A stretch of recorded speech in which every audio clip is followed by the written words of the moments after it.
ধারণা কাসেম সিদ্দিকী সাহেব যদি ক্যানিং পূর্বে প্রার্থী হয় তো 2 লক্ষ ভোটে জিতবে।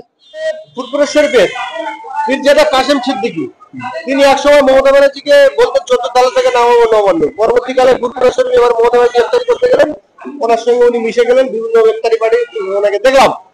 কিন্তু ইদানিং উনি বলছেন যে নওশাদ আমার ভাই, ভাই যে যদি আমার দেয় আমি ভাইয়ের দল থেকে প্রার্থী হবো।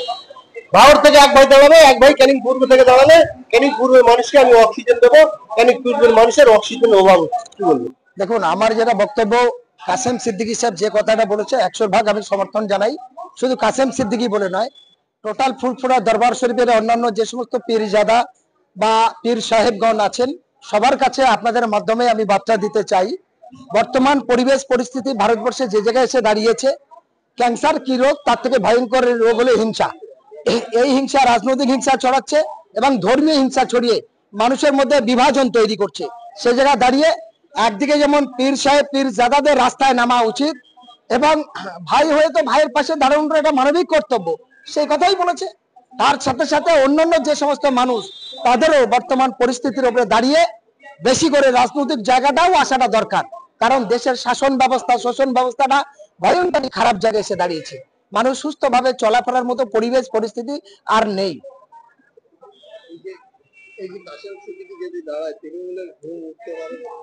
দেখুন, আমার যা ধারণা কাসেম সিদ্দিকী সাহেব যদি ক্যানিং পূর্বে প্রার্থী হয় তো 2 লক্ষ ভোটে জিতবে। কাসেম সিদ্দিকী 2 লক্ষ ভোটে জিতবে। যদি আইএসএফ থেকে প্রার্থী হয়, একদম সরাসরি বলছি, আমি আইএসএফ করছি না, কিন্তু তারপরেও আমি বলছি কাসেম সিদ্দিকী যদি দাঁড়ায় শওকত মোল্লার এগনেস্টে, তো শওকত মোল্লা সরাসরি বলছি 2 লক্ষ ভোটে হারবে।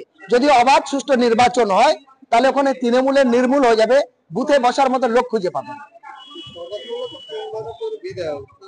আরে 3 বারের বিধায়ক হলেও গত ইলেকশনে 2021-এ আমরা যেটা দেখেছিলাম, সেই নির্বাচনে অবাধ সুষ্ঠু নির্বাচন হয়নি। তার মধ্যে দিয়েও শওকত মোল্লার অবস্থা জামানা বাজেয়াপ্ত ছিল। তাই অবশেষ সে নিজের মান বাঁচানোর জন্য কি করেছেন, সরাসরি রাজপথে বসে গেছেন। রাস্তায় বসে তিনি ধর্ণা শুরু করেছিলেন।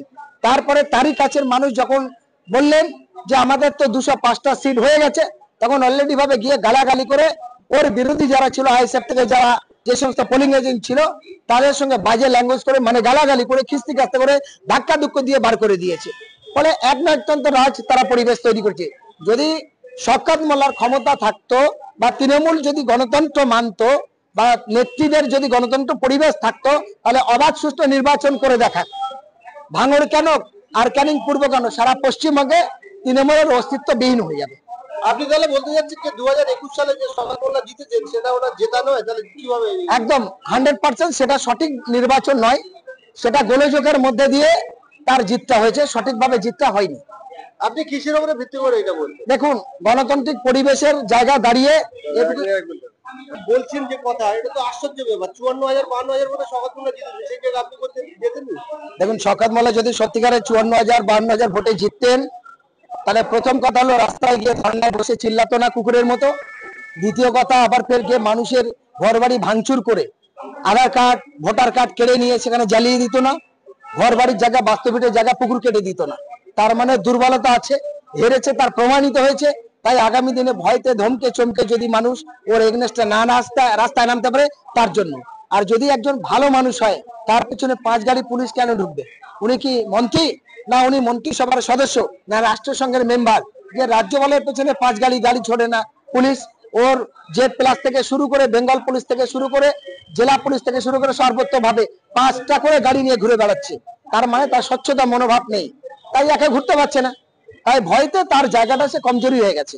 ফলে এরকম নেতাদের জন্যই তো আজকের তৃণমূলের অবস্থাটা এই জায়গায় আছে। এদের আসল কাজ হলো এসে বসে ভাই লুটে পেটে খাই, সারা রাজ্যে জুড়ে এটাই চলছে আর সেটাই চলবে। আমাদের কর্মক্ষেত্রে বিভিন্ন জায়গায় যেতে হয়, বিভিন্ন বিধানসভা, বিভিন্ন লোকসভা, উত্তর 24 পরগনা, দক্ষিণ 24 পরগনা।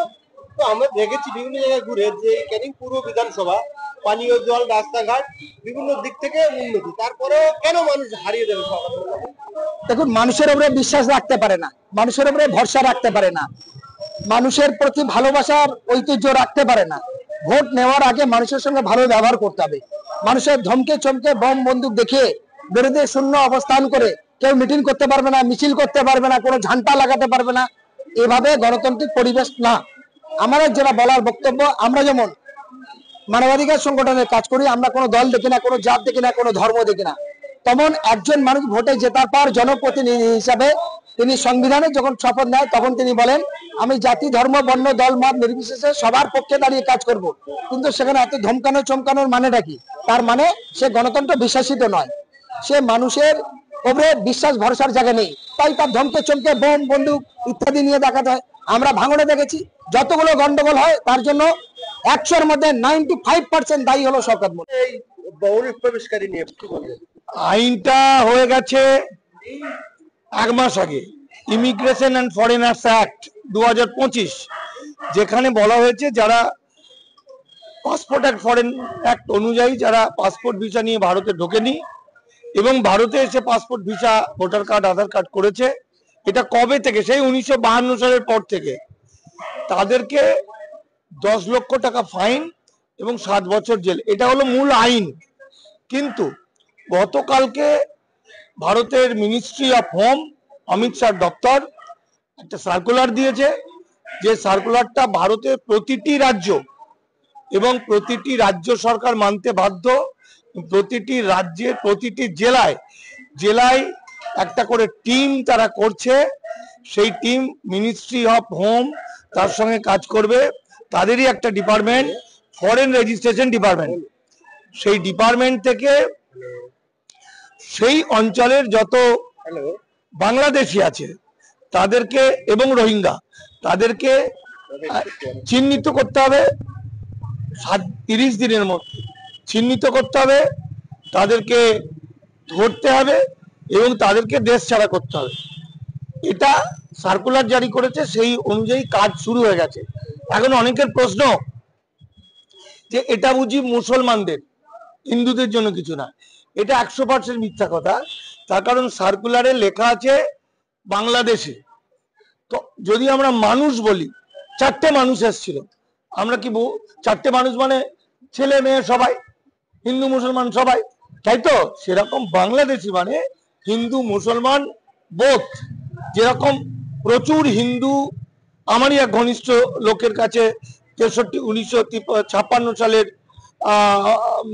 ওটার লিস্টে নাম থাকা সত্ত্বেও সে বিপদে পড়লো, তাকে অনেক রকম ঝামেলা হচ্ছে, বম্বের কথা বলছি, প্রচুর হিন্দুকেও ধরছে। অ্যাকচুয়াল ঘটনা হচ্ছে যে এইভাবে ওরা বহু হিন্দু তাদেরকে ওরা প্রায় শেষ করে দিতে চাইছে, যেটা বলছে যে কয়েকদিনের মধ্যে এটা শুরু হয়ে যাবে। অলরেডি পশ্চিমবঙ্গে শুরু হয়েছে। ডিটেনশন ক্যাম্পগুলো এত তাড়াতাড়ি করতে পারবে না বলে ডিটেনশন ক্যাম্প সম্ভবত বিভিন্ন বড় বড় বাড়ি ভাড়া নেবে, সেটা ডিটেনশন ক্যাম্প। এই যে বারবার বলা হয় যে না রোহিঙ্গাদের তাড়াবে, এই রোহিঙ্গাদের তাড়াবে কথাটা সঠিক কথা নয়, কারণ আন্তর্জাতিক আইন অনুযায়ী রোহিঙ্গারা শরণার্থী এবং রোহিঙ্গাদের কাছে প্রত্যেকের কাছে আন্তর্জাতিক আইনের কার্ড আছে, যে কারণে গত 3-4 দিন আগে যে 40 জন রোহিঙ্গাকে, তার মধ্যে ছিল ক্যান্সারের পেশেন্ট, তার মধ্যে